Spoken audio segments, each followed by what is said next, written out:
the beers that we're drinking here, these are beers that you made for other breweries. Yes. Actually, both of these are for 5 cities. Okay. So the one in your hands is a premium lager that we basically went to Costco, grabbed Kirkland's brand Helles Lager, deconstructed it via sensory analysis, and then rebuilt the recipe to be pretty much a flavor match to it. Okay. Because that's what brewers like to drink, and that's what I like to drink. This is a really good beer that tastes like beer. That's what we want, a beer. Yeah, beer. And then that's a Saison that you're made here for, again, another brewery. This is a red IPA. Oh, that's a red IPA. Yeah. Okay. Yep. Everyone's raving about the Saison that he serves here. The red IPA, that's something that'll be available at 5 cities? Yes, that's available at 5 cities. That is an example of a beer that we did make here. I did the first pilot trial of that, was comfortable with the recipe, and then we scaled it up to a 20-barrel batch.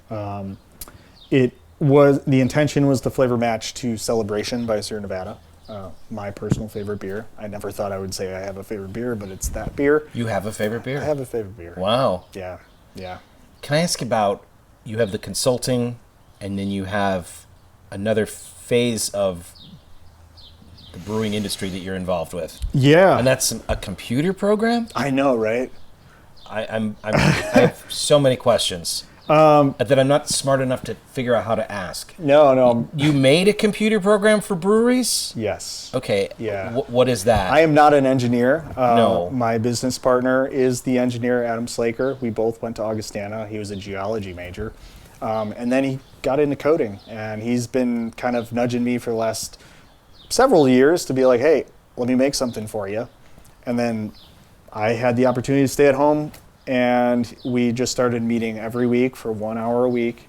So if a brewery were to need a computer program, which they do, how do you do that? That's what you guys worked on. We built a sensory analysis software. So I like to say sensory as a service, SaaS, software as a service. Okay. So we built a program that allows you to run internal quality sensory analysis. So every brewery should be doing this. Sensory analysis means what? You taste your beer, and you have a gold standard defined. There's not robots tasting the beer. There should never be robots. Okay, I'm glad we agree on that. Okay, so sensory analysis. There are pieces of instrumentation that are getting to that point where they can start to analyze beer in a way that corresponds to quality. I can't hear you. We're not going to get I to can't that. hear you. La la la la. So human beings are drinking beer and writing down notes. So for a majority of my career, everything's been on paper. Everything's been maybe in Excel spreadsheets, and there was no kind of data tracking. There was no way to actually get insights on or continuous improvement on your brands. So we built something from all my observations over the last 15 years to allow breweries to run their own internal quality sensory programs to drive continuous improvement. So nobody should really ever be satisfied with the level of where their beer is at. There should always be a continued fine-tuning, whether it's from a shelf stability standpoint, a internal quality standpoint, or meeting your consumers' expectations. This computer program that you and your Augie buddy put together, where all is that being used? You probably can't tell us all the places. I can be vague and a little. Can you tell us how many breweries? So we just rolled it out a month and a half ago. Oh, wow. So it's super new. Okay. A brewery in the Czech Republic, a brewery in Green Bay, and then we did just have a top 10, 600,000 barrel brewery subscribe. We do a 14-day free trial. So wherever that lands, I'm just happy to see. We just want feedback.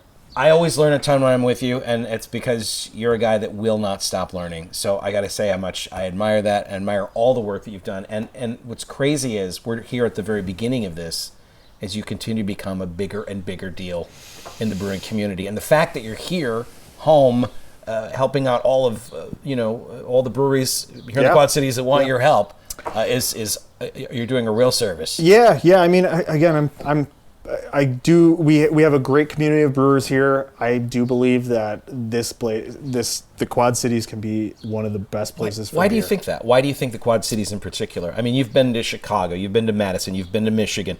What is it about the Quad Cities that makes you think this could really be a big deal? Again, everybody has their own little pilot brewery, and they have their own expression of ideas. They have their own brand identity. I think if each one of them really sticks to that and utilizes it, and produces the best that they can produce, which they are right now. Again, like we're right off of I-80. We're 2.5 hours from Chicago. Right.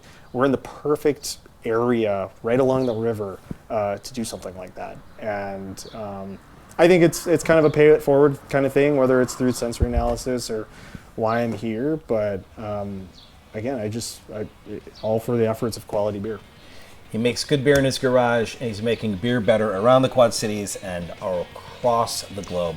Tim, it's always great to talk to you. Cheers. Cheers.